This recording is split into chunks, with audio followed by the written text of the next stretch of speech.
Right, hello again everyone. As promised in my last video, the introduction, I am going to do an in-depth guide of Lumbridge, discussing various places you can level up on different skills. Including in this guide, I want to include mining, smithing, and I will be doing some on money making. But what I'm going to be focusing on today is mainly getting the skills up, the ones that are going to make you money in the long run, because this is about the long term, not so much about the short term. If this doesn't quite sound like what you want to wait for your money, then don't worry, because I am going to cover how to get money in the short term.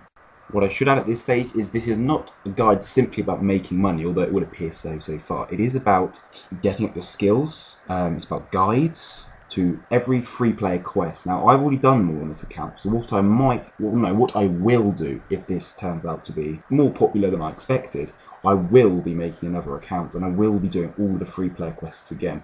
And I know that sounds like a bit sad maybe, or a lot of time, but that's how much effort and time I'm going to put into it. But the first thing I have to cover in this guide is mining. Mining goes alongside smithing. I did it for a while, got my smithing up to 48 I believe, then I just gave up because it did take a long time. Now the first ores you can mine in RuneScape are copper and tin. These ores are then melted down to make bronze, which in turn is used to make bronze armor. Now you can sell bronze bars, but you're not going to make much money out of it, and when I say not much money, I think probably the current grand exchange price last time I looked was something like 12 GP, which is not a lot of money. Actually, that is a pathetic amount of money, and we're not even going to deal in GP anymore. That's a promise again, no more GP, we're talking in terms of K. Right, 10s K, 100k, that's what we're talking. Well, this is probably the best area in the whole of Lummy. Lummy being the short term for Lumbridge, which is what I shall now refer to it as. This is really the best area, mainly because it's got both copper and tin.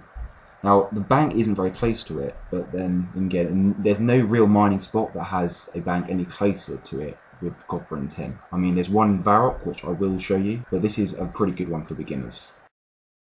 Another thing I will add at this stage, because this is a beginner's zone, because people who mine tin and copper is a beginner's mining resource, if you like. You only mine this if you want to get up to level 15 in mining. Once you've hit level 15, really you should be straight onto the eye, which I shall show you later, which is located near a barrel. Now for most people watching this video, mining copper and tin is the last thing they need to do, because they've probably got a level probably a lot higher than this. Once you hit 15, you've really got to move on to iron.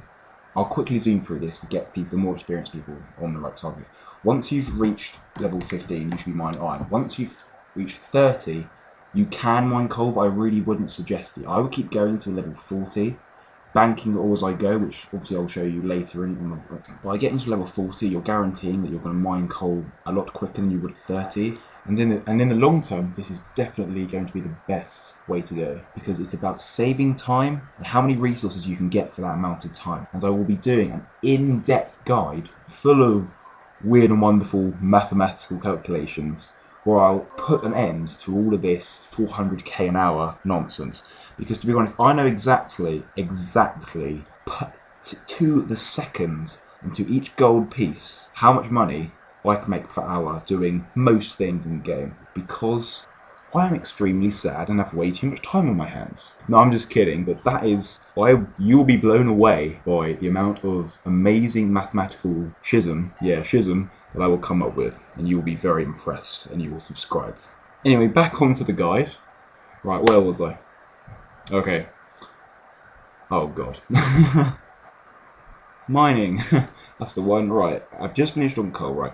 After you've reached level 40 and you've started mining your coal, you can add this into your bank, which with your iron, you can mold together to make steel. Now, I didn't talk about iron bars earlier on, because I wouldn't suggest making iron bars. I would keep all your iron ore there, because using two iron ore, to make one iron bar is not very good, and it's not going to make you profit. Well, it's obviously going to be pure profit because you mined all the ore. What I'm trying to suggest is that by keeping all your iron there, and then when you've got your coal there, although you're going to need twice as much coal because the ratio is 2 to 1 coal to iron, you will make a lot more money, because the last time I checked, a steel bar was worth 600 GP each. I know I said I wasn't going to mention any more GP, so for every 2 steel bars, that's 1.2k. There you see. That's a lot more money, and you're going to make undoubtedly a lot more than you're going to get from selling iron bars.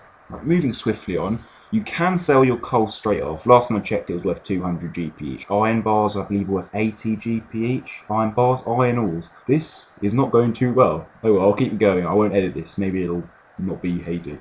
Right, when you reach level 40, you will have the option to mine gold. And yes, once again, I did not mention mining, that's the one. Silver ore, because silver, although it's worth, I don't know the exact value of silver because I don't, to be honest, I never sell it. I have a huge quantity of it, but I make it into silver bars, which I craft into other things. You know, this isn't a crafting guide, this one, it's simply mining and smithing. So I would avoid silver unless you want nice pretty silver in your bank. But gold itself is worth a lot more. I think 500 GP per piece. I may be wrong, so I don't sell it that much, but I think that's what it's worth.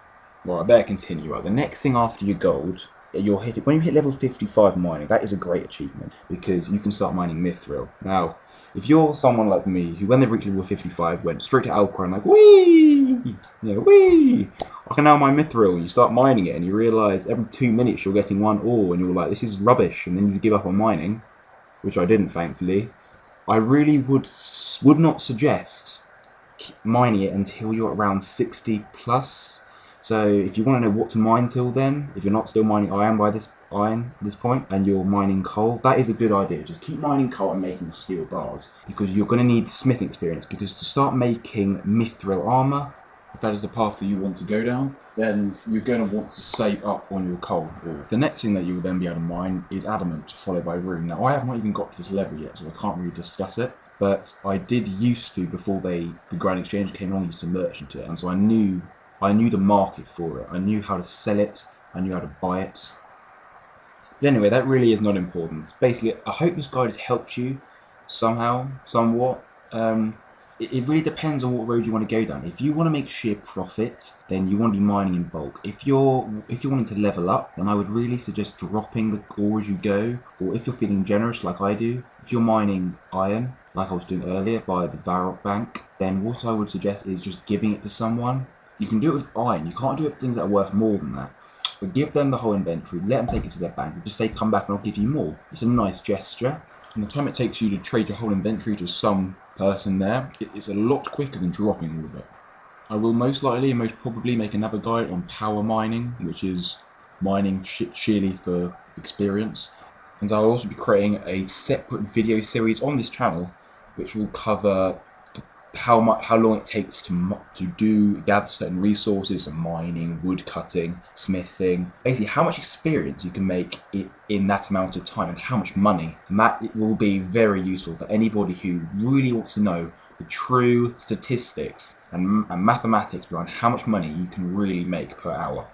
But that is the end of this guide. I've had great fun making it, I've enjoyed every moment of it, and I'm going to hopefully have another one up shortly. So I look forward to seeing everybody and hopefully get some more views. Cheers. Oh, and subscribe if you want, because I've got more videos coming. Bye. See you soon.